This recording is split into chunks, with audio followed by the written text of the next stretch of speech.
this is Tracy Perez na nagsasabing sa PCSO, bawat taya may kawang gawa.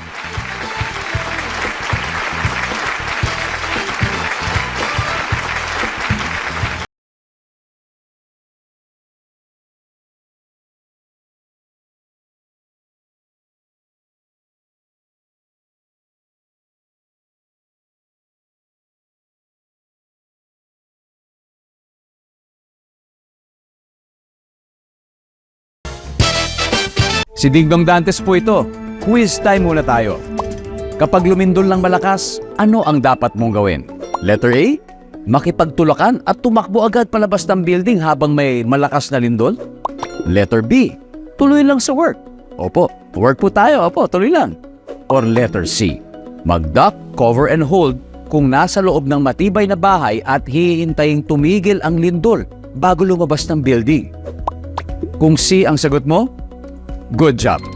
Duck, cover, hold muna para mailigtas ang sarili sa malakas na lindol. Hashtag panatag ang may alam.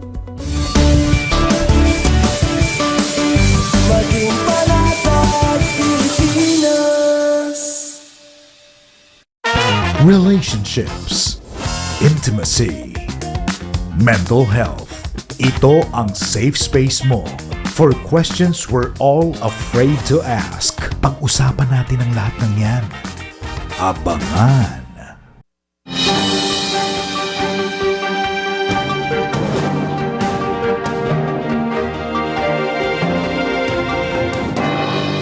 Magandang hapon, narito na ang mga express balita sa oras na ito. Itinuring ni Pangulong Ferdinand R. Marcos Jr. na matatag at pangmatagalang solusyon ang isinasagawang Metro Manila Subway Project. Pahayag ito ng Pangulo ng kanyang inspeksyonin ang Shaw Boulevard Station ng naturang proyekto sa Pasig City. Kasabay din ito ang groundbreaking ng 2 underground station sa Taguig City.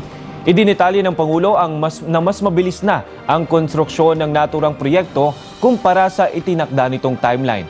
17 stasyon ang mayroon sa MMSP na kayaan niyang gawing kalahating oras na lamang ang biyahe mula Valenzuela City hanggang Taguig City. Samantala, umabot sa 353 na mga kolorum na sasakyan ang nasita sa ikinasang one-time big-time operations ng Land Transportation Office mula February 9 hanggang 11. Ayon kay LTO Chief Assistant Secretary Marcus Lacanilao, karamihan sa mga nahuli ay ang mga pampasaherong van sa iba't ibang probinsya na nadiskubreng wala palang prangkisa. Aabot sa 200,000 pesos ang multa para sa mga kolorum na van, habang 1 million pesos naman para sa mga nahuling bus. Muling paalala ng LTO sa publiko, iwasan ang pagsakay sa mga kolorum na sasakyan. Sakali kasing maaksidente, kawawa ang pasahero dahil walang mahabol sa mga driver o operator. At yan ang mga express balitang aming nakalap sa oras na ito. Abangan ang iba pang malalaking balita mamayang 3:00 ng hapon. Ako si Francis Riudique ng IBC News. Magandang hapon.